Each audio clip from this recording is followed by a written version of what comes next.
main part of Dr. Eysenck's previous work, the book Use and Abuse of Psychology, translated to Swedish. Psykologi på gott och ont is a very good introductory book. Some of you heard Professor Eysenck yesterday talking about new ways of treating neurosis, and today's subject is biological basis of personality. Maybe it's asking too much if you could give both lectures in the same time, at least if you could follow up with new ways of treating neurosis, since this is a clinical setting. And we ask you welcome, and if you like to take on this.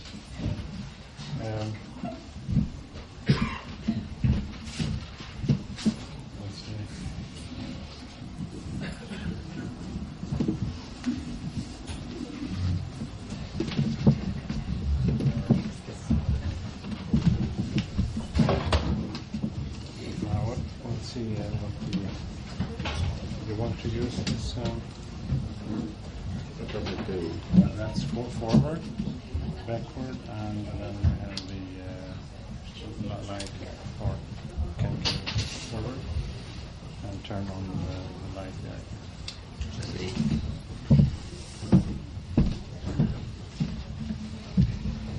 Well, I'm going to talk to you about personality, which is in psychology a rather odd subject in some ways, because when you look at any textbook of experimental psychology or clinical psychology or social psychology, industrial psychology, you find that most of the writers talk about general laws of human behavior. Now, this doesn't make an awful lot of sense, because what you always find in all these subjects is that different people react differently to the same kind of situation. And unless one takes into account the different personalities of people, you cannot really predict how they will react and what they will do. Personality is an absolutely vital ingredient in making any kind of psychological prediction, making any kind of suggestion about treatment in clinical psychology, about methods to be used in educational psychology or in industrial psychology, and even, as I shall show you in a minute, in saying anything sensible about experimental psychology in the laboratory. There's a very neat and interesting experiment to illustrate the importance of individual differences. And it was done by McLaren, an American, who studied the effect of alcoholic fumes on the activity level of rats. Now you would imagine that you could phrase a simple question like, do alcoholic fumes increase the activity level of rats? Do they decrease it? Or do they leave it exactly where it was before? Now, the sad truth is that there is no answer, because what he found when he tested 6 different strains of rats was that for 2 strains there was an increase in activity level, for 2 strains there was a decrease in activity level, and for 2 strains there was no difference at all. In other words, the result you get from your experiment depends entirely on the particular type of animals that you're testing. Unless you take that into account, you cannot get a replicable or meaningful results. And exactly the same has been found time and again with humans. Unless you take personality into account, you will get contradictory, meaningless, and non-replicable results, both in pure experimental work and in the applied field. Now, the fundamental problem of personality study was put by the Greek philosopher Theophrastus over 2,000 years ago, when he wrote a book on characters in his 99th year and asked the question, why is it that while all Greece lies under the same sky and all the Greeks are educated alike, it has befallen us to have characters variously constituted? In other words, why do people differ, although they may have had the same education, the same cultural background, and in every other way have been treated pretty much alike? Well, for an answer to that, you really need answers to two questions. One, and the first one, is a descriptive one. In how many ways do people differ from each other as far as personality is concerned, and how can you summarize these differences? And the second one then is, what is the origin of these differences? Let me say something very briefly about the first or descriptive question, because an answer to that is essential before we can go on and deal with the second or causal question.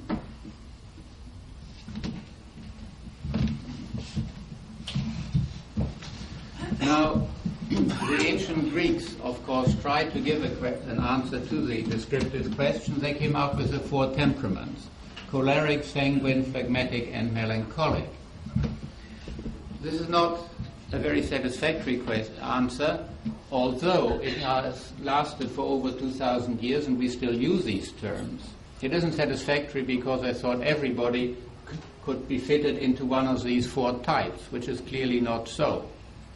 But what you do get, and what has been found time and again in many thousands of studies all over the world, is that you can define a good proportion of what is normally recognized as personality differences in terms of two orthogonal dimensions, one ranging from the extreme introvert through the ambivert or average person to the extreme extrovert, and from the unstable, emotional, neurotic sort of person to the very stable one at the other end.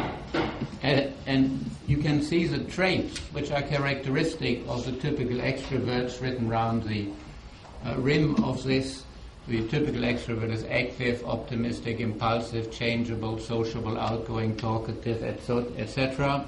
The typical introvert is quiet, unsociable, reserved, passive, careful, thoughtful, etc.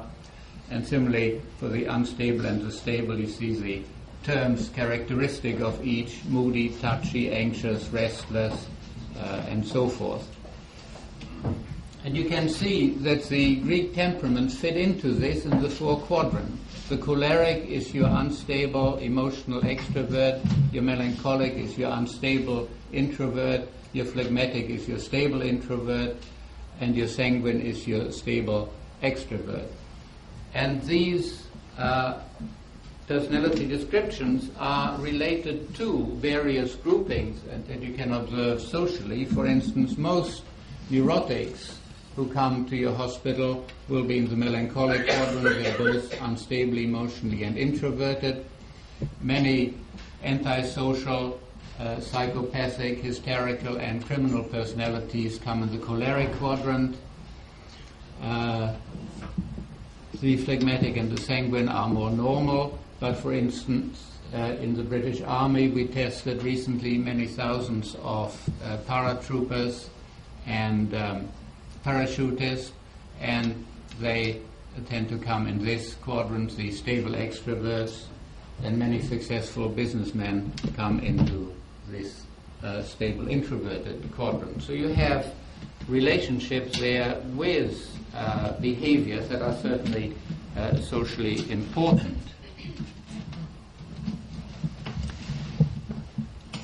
Now, the first point to note about the causal question, what causes a person to be at any particular point in this diagram, is that heredity plays a very large part in this.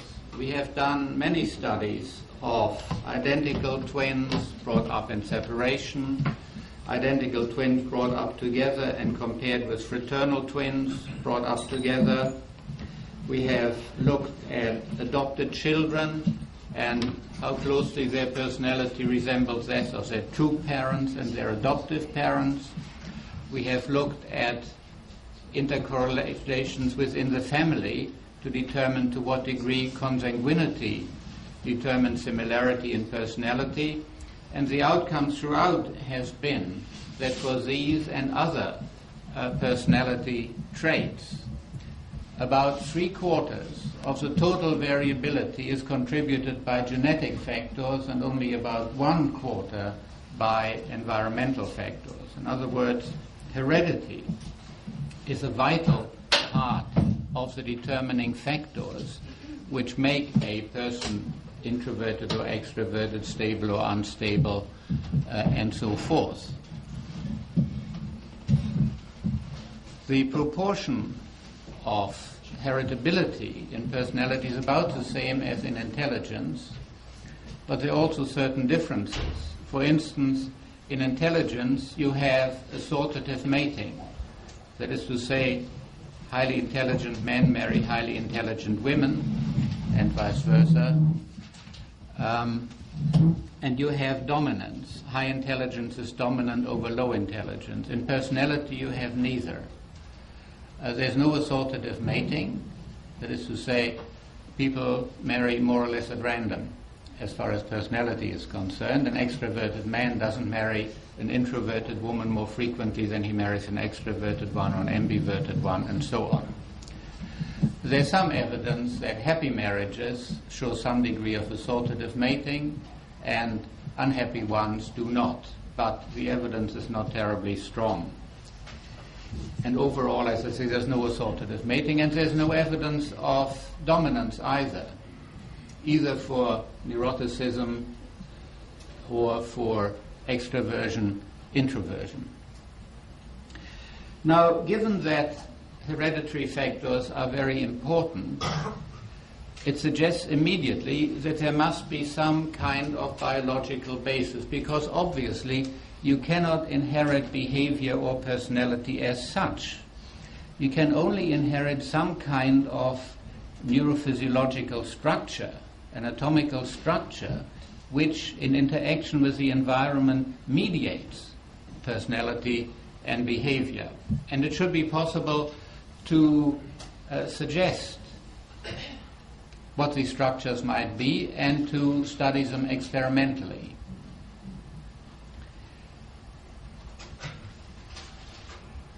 Now, these are the two major structures that have been suggested as being causally involved in the different personality traits that I've been talking about.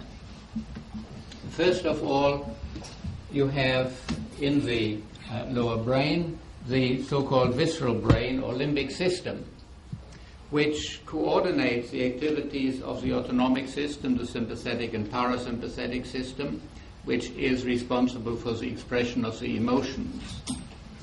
And the hypothesis is that innate differences in the responsivity of the visceral brain to external stimuli, which normally produce emotion, is responsible for differences in the neuroticism, emotionality, stability factor.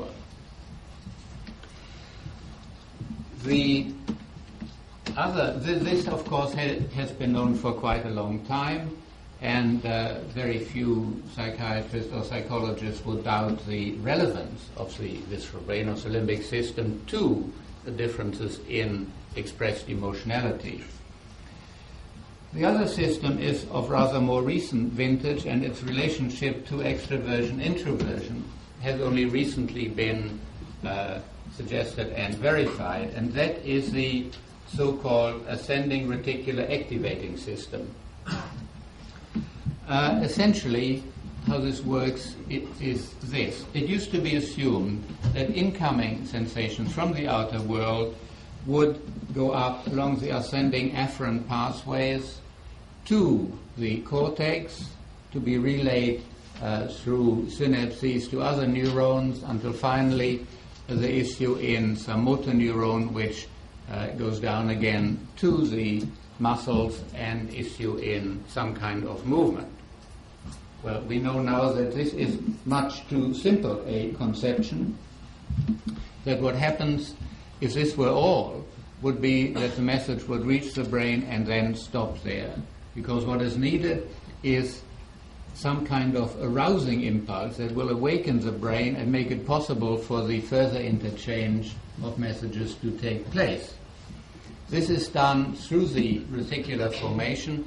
The ascending pathway hands over collaterals into here, which stimulate the reticular formation to send impulses to all parts of the cortex, indicated by these arrows, which stimulate it into activity. They produce what is called arousal in the cortex, and only the aroused cortex is able now to interchange these messages and issue in activity.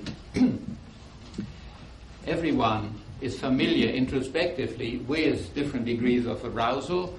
When you are doing an examination, you're in a high state of arousal.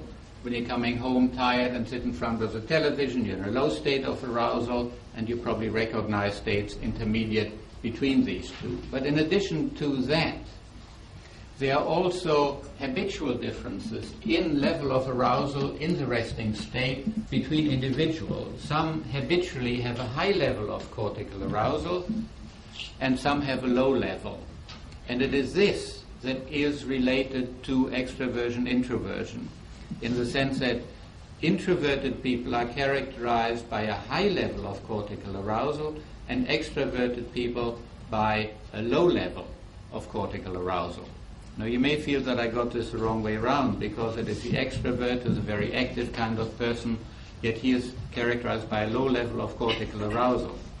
But of course, the function of the cortex is essentially an inhibitory one. It inhibits lower centers. And therefore, the more aroused the cortex is, the more it inhibits lower centers, the more it inhibits behavior. Think of alcohol, which is a depressant drug. It lowers the arousal of the cortex, therefore liberates the lower centers and makes for extroverted, active, sociable behavior. So what the theory says is that introversion and introverted behavior are caused essentially by an innate strong functioning of the reticular formation, leading to a strong, high level of arousal in the cortex, leading it to a suppression of an inhibition of the lower centers, and therefore to an inhibited kind of behavior. And conversely, extroverted behavior is caused by a poor functioning of the reticular formation, leading to a habitually low level of arousal in the cortex, and thus producing extroverted behavior patterns. Now, how does a physiologist measure differences in these two functions, the emotional behavior mediated by the visceral brain or the limbic system and the arousal system? Let's take the emotional type of behavior first. One would think it would be quite easy to take people who are highly emotional and people who are non-emotional, take them to the laboratory, measure their reactions to various stimuli, and see whether in actual fact psychophysiological recordings show differences between them. The answer to that is that by and large they do, but that there are certain difficulties that arise which make the results not quite as definitive as one might have wished. In the first place, it is difficult to produce genuine and strong emotions in the laboratory. It's obvious why that should be so. It is unethical to frighten people to such an extent that they show a high degree of fear and anxiety in the laboratory. And we cannot afford to indulge in unethical behavior of that kind, and consequently we are restricted to very mild stimuli which do not, in the great majority of cases, produce strong emotions. Therefore we can only produce rather mild emotions, and therefore the differences which you would find with strong emotion-producing stimuli are missing. Secondly, there is a law of initial value, which says essentially that people don't start the experiment at the same level, and that the reaction you're measuring is related to that level. Again, this is perfectly obvious. Supposing you take a very emotionally unstable person, bring him to a laboratory, which is full of electric gadgets. You put electrodes on his hands and his arms and on his forehead and so on. Quite obviously, all this will frighten him very severely, so that before you start your experiment, he is already in a high state of emotional excitement. And whatever you do, and remember, you can't use very strong stimuli, the amount that you can increase his fear is very little. Whereas another person who is very stable comes in, isn't frightened by this at all, starts at a very low level, and therefore has a great deal of emotionality to be increased by the stimulation. So the law of initial value makes it more difficult to show greater increases in the emotional than in the non-emotional sort of person, because they don't really start. The experiment doesn't start with the stimuli you present to him. They start before he comes into the laboratory, and before you start your actual experiment, when you put the electrodes on, etc., all of which produces frightening effects. Then you have Lacey's law of specificity, which suggests that the different portions of the autonomic system, the cardiovascular system, the breathing system, the electric resistance of the skin, and so on, all react in relative isolation from each other. That for some people, emotion shows itself particularly in the cardiovascular system, in others in some other system. And therefore, if you only measure one system, you may find that for a given person, this increases very much, for another one not at all. For the other person, something else might have increased in response to the stimulation. What you can do, of course, is, and that is what is usually done now, to measure not one system but many. When you do that, you find that these different systems do not correlate very much with each other. In other words, one person reacts with one system, one reacts with another. How then can we postulate that there is a genuine thing called emotion, which characterizes different people in the degree to which this emotion is produced by the stimuli? Well, the answer is simply this, that our cortex is enabled to integrate the input from all these systems and to come to a fairly accurate judgment of the degree of emotionality which it represents. It's a very interesting experiment by Thayer in the States, who subjected his subjects to a variety of emotion-producing stimuli, recorded from several of these autonomic systems, and also got ratings from each person about the degree of emotion experienced. What he found was, as most other people have found, that the different physiological reactions did not correlate very highly with each other, but that each of them correlated with the overall judgment made by the person about his state of emotionality. And then when you put together all the recordings made from these different autonomic systems and added them together, they correlated very highly with the introspective judgment of the person. In other words, our brain integrates all the different autonomic systems and comes to a general conclusion about the emotional reaction the person experiences, which is a very good measure of the combination of these autonomic factors. So that if you take all these things into account, you find very good agreement between physiological measures, judgment, and personality along the lines of linking the visceral brain, the limbic system, and differences in it with emotionality, neuroticism.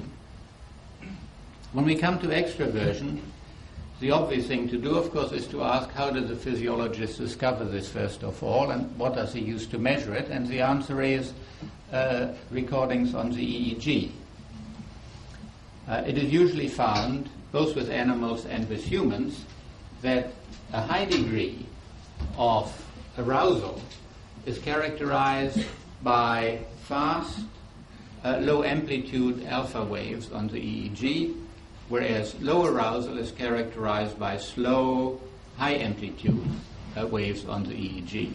So one would expect that if you compare extroverts with introverts in a standard resting situation, the extroverts would have the slow, high amplitude type of wave, and the introvert would have the fast, low amplitude type of wave. And that is exactly what is usually found. Here you have results from one experiment. On the left you have the extroverts, on the right you have the introverts. The closed circles are records taken with closed eyes, the open circle records taken with eyes open.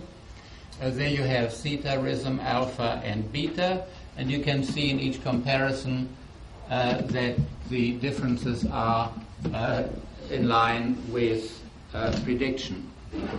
Now most of the experiments that have been done go along the same lines and bear out the prediction. Some, on the other hand, do not. And it is very interesting to look at the reason why in these exceptions the prediction is not fulfilled. Let me simply say at this point, before coming to an explanation, that of course the conditions under which you take the EEG are vitally important. This was taken in a resting situation, but sometimes the experimenter subjects his subjects to highly arousing kind of stimuli, such as doing certain tests, asking them questions of an intelligence test kind, and so on. In other words, he presents them with a highly arousing situation, and it is then that you get contradictory results. Now, the reason for that lies very probably in a general law that Pavlov enunciated many years ago, which he called the law of trans-marginal inhibition. Essentially, what he meant by this is this. He was working, of course, with conditioned stimuli and conditioned responses, and he showed such as that you can condition a dog to salivate to the sound of the bell by pairing the bell with food. After you've paired these a number of times, the dog will salivate to the sound of the bell. Now he showed that in conditioning situations of this kind, roughly speaking, conditioning was better and quicker the stronger the unconditioned stimulus. In other words, in this case, the more and better food you gave to the dog. This makes perfectly good sense, but he also found that it only goes up to a point. When a very strong unconditioned stimulus is reached, he found you suddenly got a paradoxical effect, that the more you strengthen the stimulus, the worse the reaction got instead of the better. In other words, up to a point, the reaction increases as you increase the strength of the stimulus. Beyond that point, on the other hand, the effect weakens. He explained this in a rather vague sort of way by saying this is a kind of protective inhibition. The cortex can only tolerate stimuli that are so strong. Beyond that, it is afraid of being injured and therefore produces inhibition. This is not much of an explanation, and of course we can only use the term transmarginal inhibition also as being purely descriptive, but it certainly is an effect that occurs time and again and has been observed in many psychological experiments. Now, if you think back on the difference between extroverts and introverts as being characterized by high and low arousal respectively, you will see that you would expect transmarginal inhibition to set in much earlier for the introvert, because he's already in a state of high arousal, and therefore whatever stimuli come in will strike him as being much stronger than the extrovert, who has a low level of arousal and therefore has to have very strong stimuli in order to be stimulated at all. Now let me show you a typical experiment to demonstrate this. This again is an EEG experiment in which was measured the so-called evoked potential. What you do here is you measure the EEG reaction to a certain sound or a visual stimulus that is suddenly produced. What you get is a flurry of waves, and you measure the amplitude of these waves. The amplitude of the wave is a function of the stimulus intensity. The stronger the stimulus, the bigger the amplitude of the wave. Now, this experiment uses two groups of subjects, extroverts and introverts. And for the extroverts, you can see that as you increase the stimulus intensity, so the amplitude of the evoked potential increases. But for the introvert, you can see this paradoxical inhibition setting in.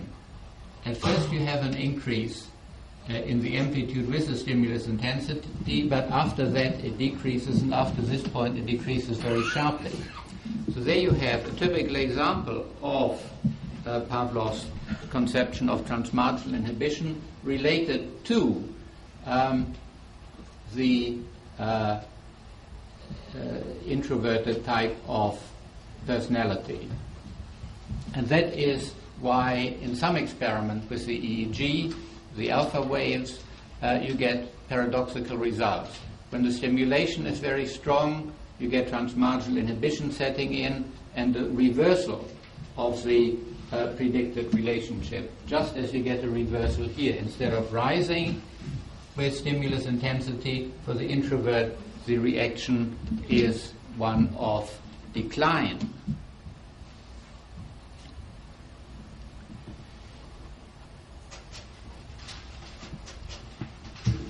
Now, let me take a rather different type of experiment, again using the EEG. This time using as a stimulus a simple drug, namely a single cigarette. As you know, nicotine, in small quantities at least, is a stimulant.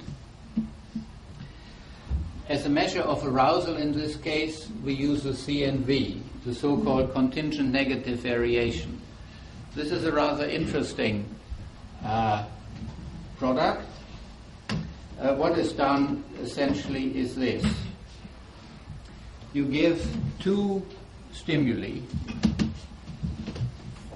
S1, which might be a simple sound delivered over earphones, S2, another sound.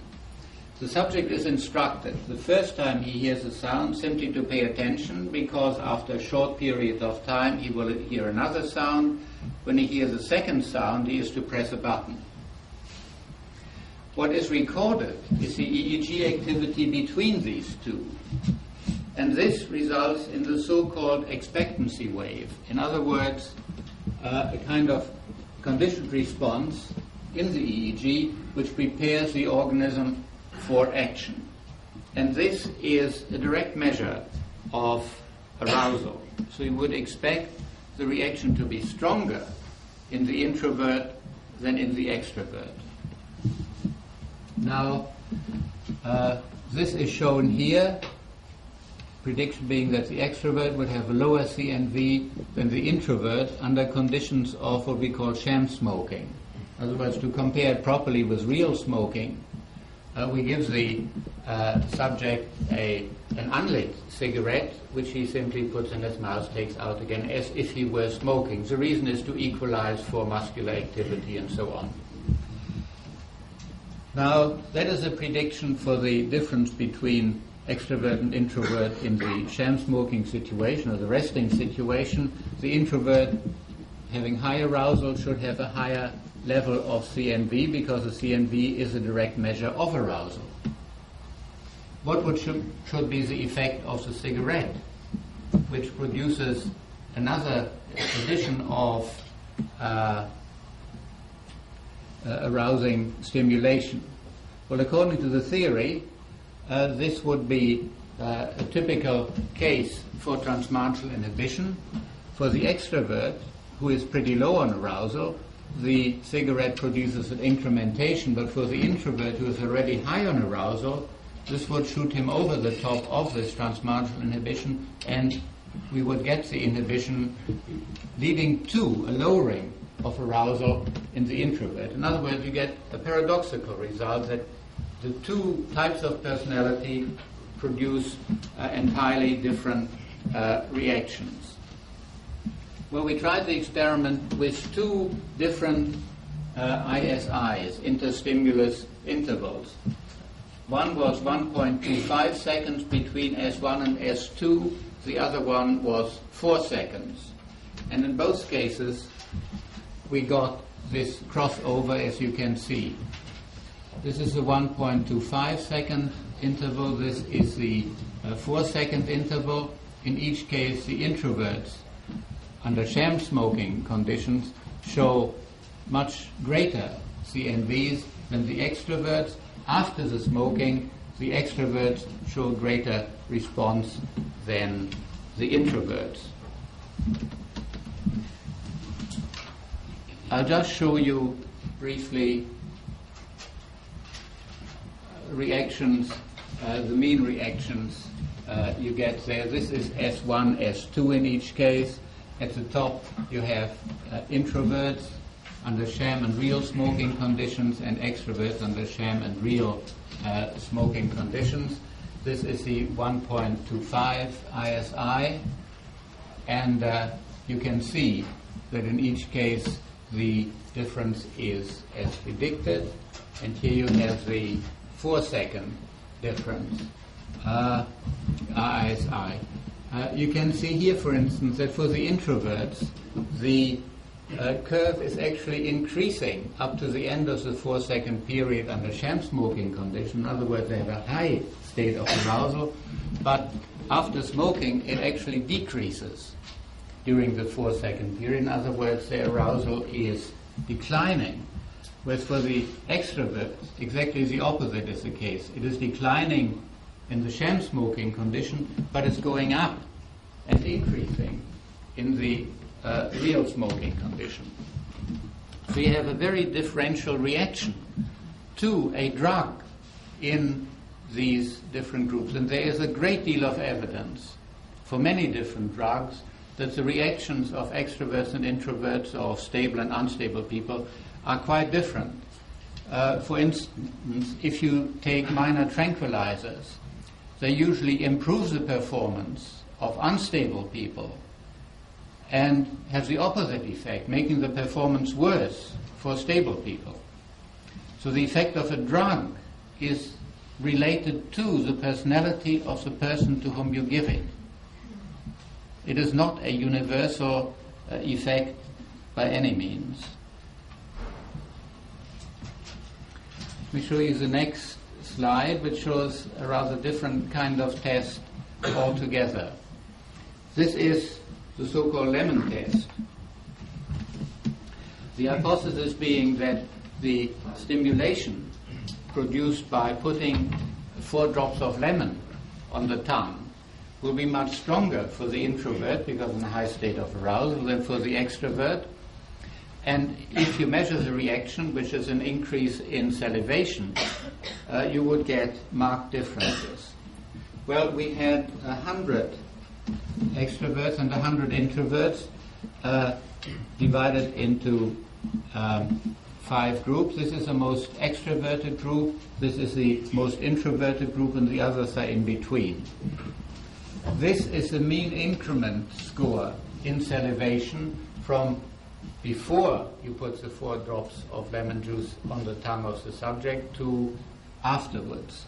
And you can see that there's a direct regression for both the females and the males, that the introverts have the highest increment in salivation, and the extroverts practically none at all. Doesn't make any difference to them.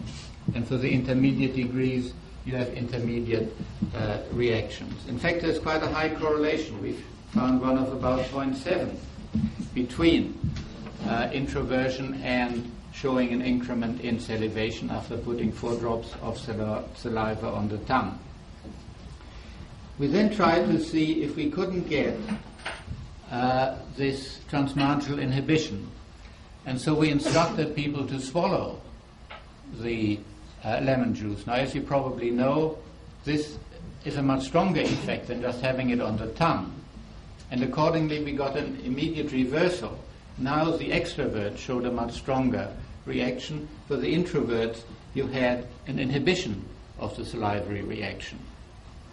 So transmarginal inhibition is a very real thing indeed. Let me next come to a rather different but related effect of these differences in arousal level. This diagram shows a fairly universal human reaction to level of stimulation. The reaction is like this thick line there at very low levels of stimulation, sensory deprivation. People react with a negative hedonic tone. They don't like it, they seek for a stronger level of stimulation. At the opposite end, you have too high a level of stimulation, which produces pain, and again, that produces a negative hedonic tone. So most people tend to prefer intermediate degrees of intensity of stimulation that are not too high and not too low. But of course, you would expect introverts to be displaced to the left because they operate under a high level of arousal already, and therefore they need less stimulation in order to reach the optimum. Whereas extroverts would be displaced to the right because being at a low level of arousal, they need a lot stronger stimulation to reach their optimum. This leads to a number of fairly obvious predictions. For instance, you would expect extroverts to tolerate pain better because the sensory stimulation is attenuated by the low level of arousal, and therefore they tolerate pain relatively easily. There are several studies to show that this is indeed so. Physical pain produced by strong stimulation is tolerated much better by extroverts. Conversely, sensory deprivation should be tolerated much better by introverts, because whatever stimulation is going under these conditions would be emphasized by the high level of arousal.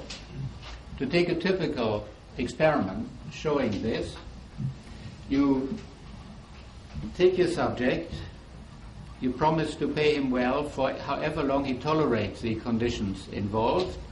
You then submerge him in water of skin temperature so that he doesn't feel it at all. He breathes through a snorkel tube. Obviously he can't hear anything being underwater, he can't see anything. There is as much sensory deprivation as is humanly possible to produce. Under these conditions, people find it very difficult to tolerate the sensory deprivation for any length of time. Very few people can tolerate it for more than a couple of hours or so, although they're highly paid to do so. And prediction says that introverts and extroverts will differ very much in their tolerance. Well, here you have the outcome of one such experiment. You can see that the extroverted group tolerated this condition only for 51 minutes before giving up.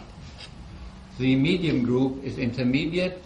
The introverted group tolerated it for 2 hours and 47 minutes before giving up. And there are several other experiments which are pretty much the same.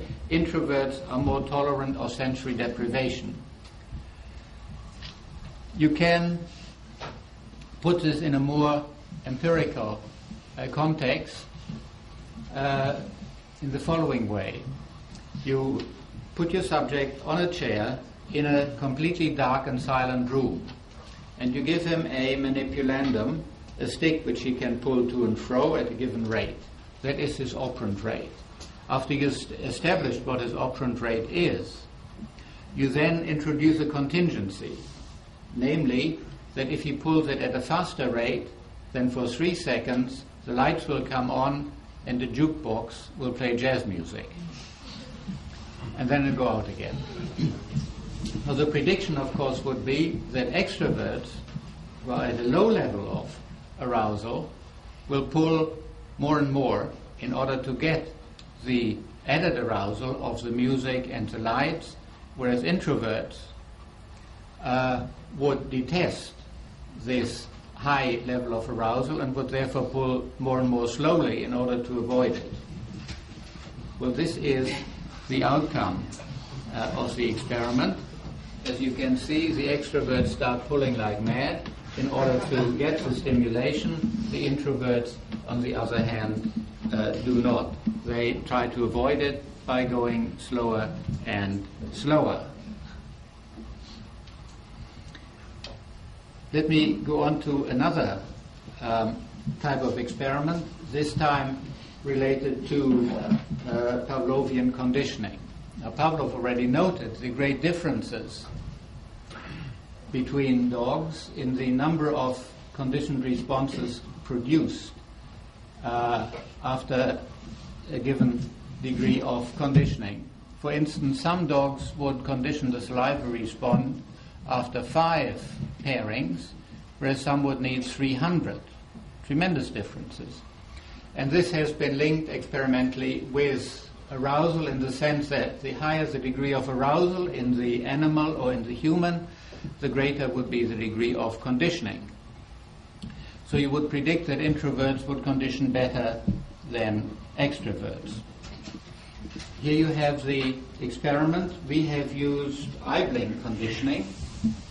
The subject sits there, a pair of goggles over his eyes and earphones. The conditioned stimulus is a tone delivered over earphones which does not produce eye blinks.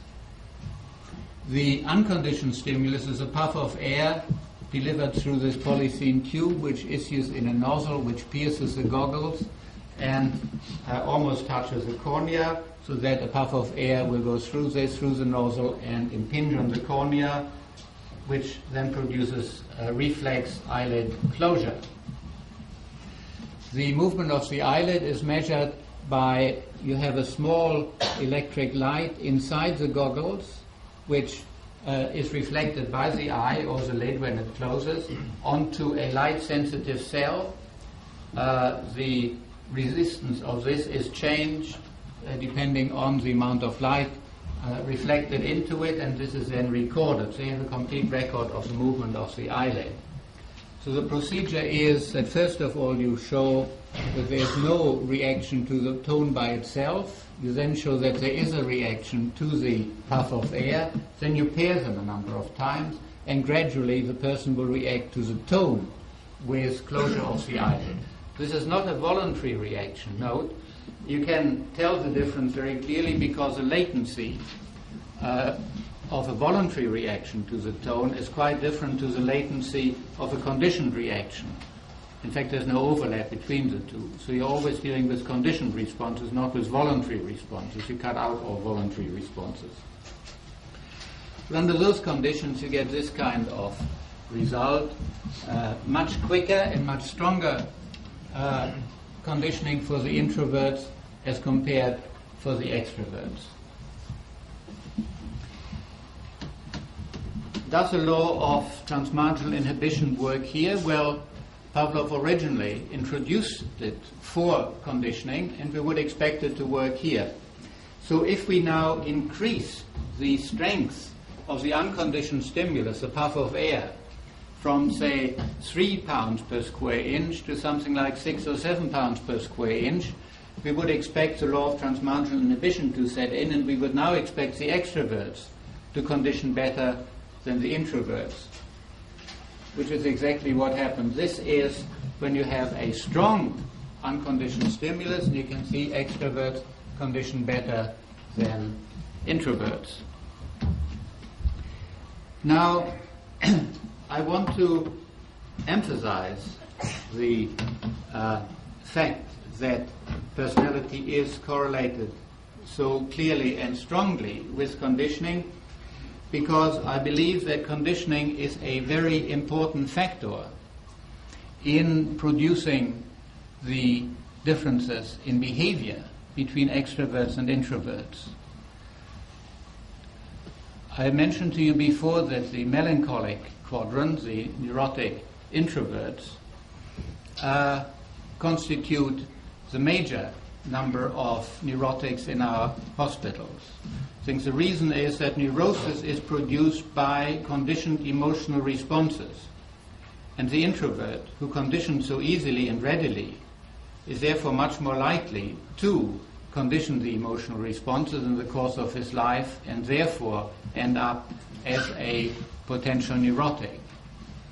On the other hand, extroverts find it difficult to condition under normal circumstances, and because conditioning is essential for the socialization process, which makes us into law-abiding, reasonable, socialized beings, therefore he is much more likely to end up in the psychopathic, criminal, hysterical kind of quadrant, the choleric quadrant, as it were.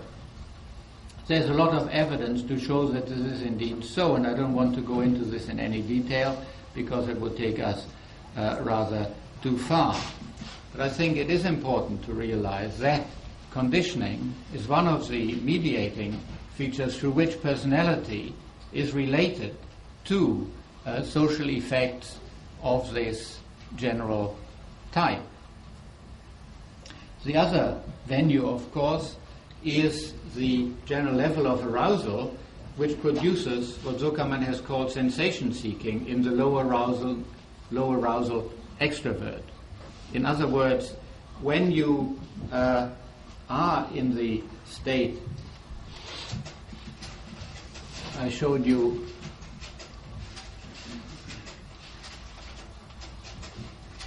there, if you are somewhere down there where you have too little arousal to be pleasant, you will try to seek conditions which produce this arousal, and these conditions, bright light, loud music, etc., often lead a person to antisocial conduct of one kind or another, as well as leading, of course, to social behavior. Because one of the stimuli that almost invariably produce a high level of arousal, as can be shown in laboratory studies of the psychophysiological effects, is other people. Very few stimuli have such an arousing effect as another person, particularly of the opposite sex, but also often of the same sex. So that the extrovert who is suffering from a low state of arousal will seek the company of other people in order to get to a state of higher arousal, which is more in line with the optimum at the top there. Whereas the introvert, who is already in a state of high arousal most of the time, will not seek the presence of other people, but may seek to avoid it in order to avoid overstimulation and hence painful over-high arousal. So you have a large number of facts which are being tied together by the theory of personality that I've outlined to you. Of course, I have had to be very dogmatic in making some of these suggestions because in 45 minutes you cannot cover the ground to any reasonable extent. I simply mentioned these points to indicate to you not only that personality is important in itself, but also that it has many social consequences, which can be very important, and that an understanding of why personality is linked with these social consequences may be extremely useful in devising ways and means of dealing with the undesirable consequences like neurosis, criminality, psychopathic behavior, and so on. Because once we understand why people behave in ways that to us are strange, odd, unfamiliar, we can begin to work out ways and means of dealing with these difficulties, of curing them of their neurosis, of preventing them from indulging in their criminal and antisocial conduct, and so on. That is why I believe that the answer to the question that Theophrastus raised 2,000 years ago is such an important one for psychology, because it is intimately linked with all the important and relevant social questions that are asked of us. We can't begin to understand these until we begin to understand why different people react in so different ways to these different stimulations. Thank you.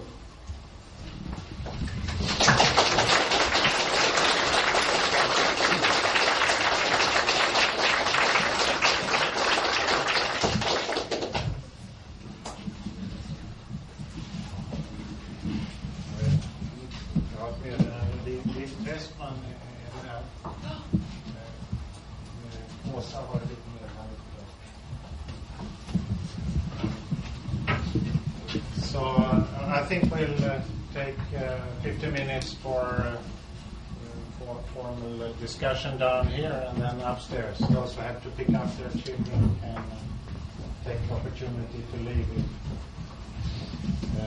So sometimes they have to be at the nursery at 5 o'clock. So maybe, well, should we cut? Well, I'll just... Did you want... okay. So, those who want to pose question, if you would tell your name and institution, so we know where you are. Who wants to begin?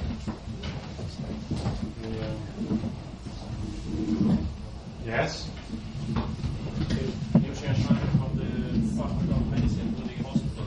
You started your discussion by saying that extroverts and introverts have habitually have various the activity in the arousal system differs in the extrovert and the introvert. I think that gives you a very good opportunity to test the hypothesis if personality is hereditary or not, because it's more difficult to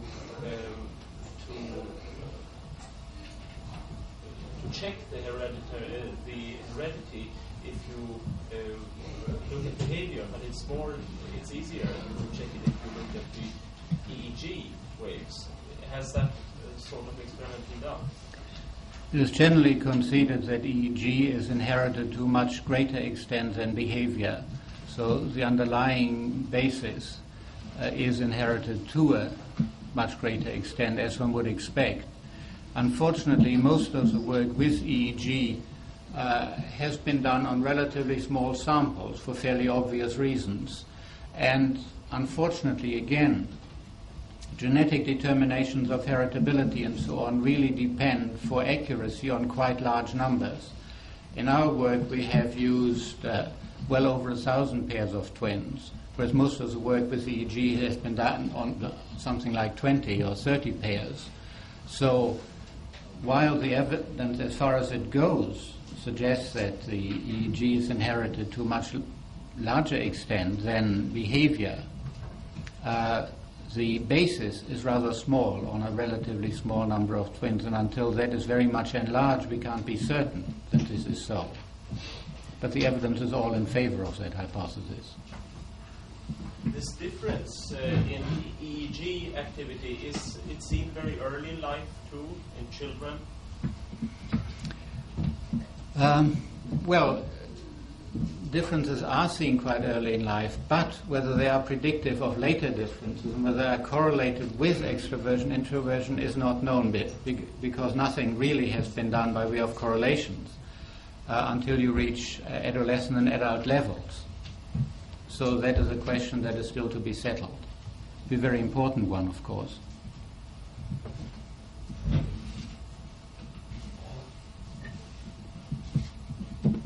Yes.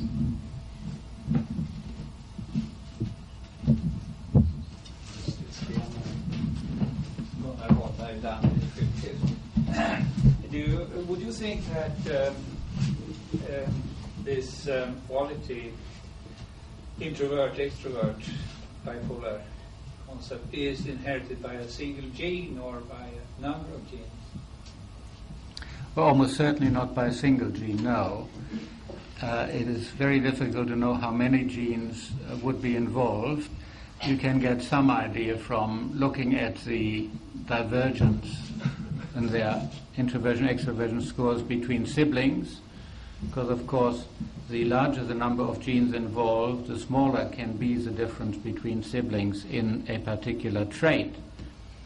Judging by that, I would say that the number of genes involved probably couldn't be much greater than about 50, but that's a very rough and ready kind of guess. I mean, it could be perhaps up to 80 or 100. It could be down to about 30 or 40. I doubt if it would be outside those limits, but at the present moment we can't be more accurate than that.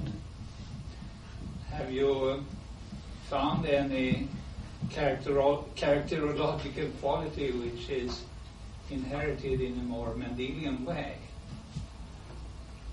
You mean by single genes? Yes. Well, yes. No, practically all the traits that have been studied by psychologists by way of twin studies and so on are polygenetic in this way. What about anger, for instance?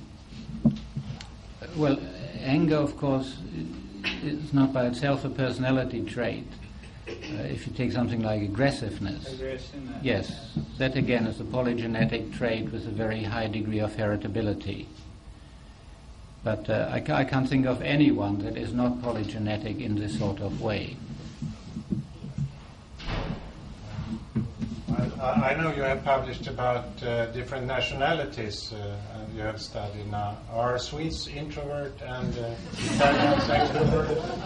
And of course this is important in Sweden, 15% immigrants for yes. treatment. Now, how does that go together with the genetic hypothesis, if it is so that some nationalities are introvert or extrovert?